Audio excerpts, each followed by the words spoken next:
So I've had a few people that were kind of interested in the process of how I do some of my brass prep on this. This is a Dillon RL 550B. Thing's got to be pushing 30 years old at this point. It was originally my father's. I can remember being real young, helping him out, loading primer tubes and so on and so forth. But made a couple of upgrades to it since he's had it. My brother actually got the case trimmer for converting brass into 300 blackout fairly easily on this. I've currently got it set up for 556, so I'll give you a quick walkthrough and a quick demonstration of how it works. It's going to get noisy, so I won't be talking once I get it turned on, but hopefully you can see it there. I'm not real great at videography here, but this first station, what it's going to do is when I pull it down, it's going to do nothing more than just pop out the spent primer. This is just a universal decapping die. That's all it does, just decaps it. Then the second station is actually empty because you wouldn't be able to get anything in there even if you had a use for it because the case trimmer's in the way. And the third station here is the trim die. The trim die will kind of get it roughed in for like resizing the case, but it'll also bring it within specifications for the overall length on the case. Fourth station, once again, kind of the same thing as the second station. No room for anything there, even if you wanted it to, and then it'll fall out. And currently, because I'm going through so much brass, I have it just falling into a box on the floor, because you can crank right through the brass pretty quickly on this, especially when all you're doing is trimming and not reforming it. So I'll fire it up real quick, run a dozen rounds through it or so, and kind of show you what it's all about.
So as you can tell, like I said, it gets pretty noisy. I've got it toned down pretty good compared to the old setup.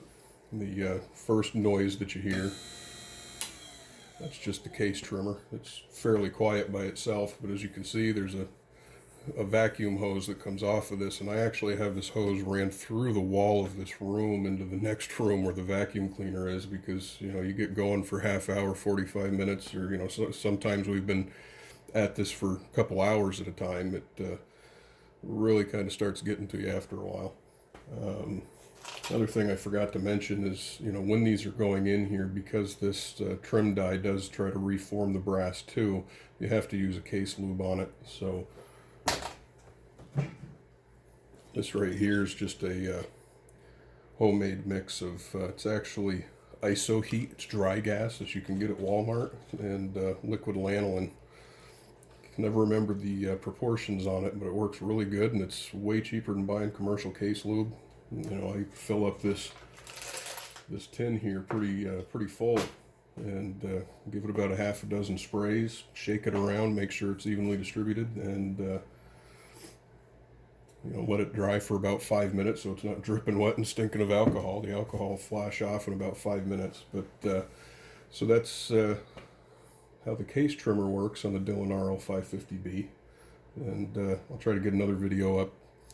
It'll be a very short video of the Dillon Super Swage 600 for, after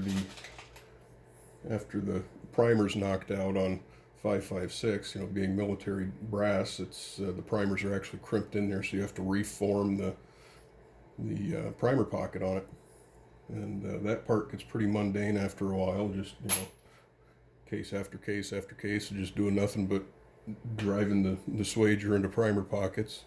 Takes a little while, but get it done eventually. But, I hope that was a decent explanation of how that step of case prep works anyway. We'll see you next time.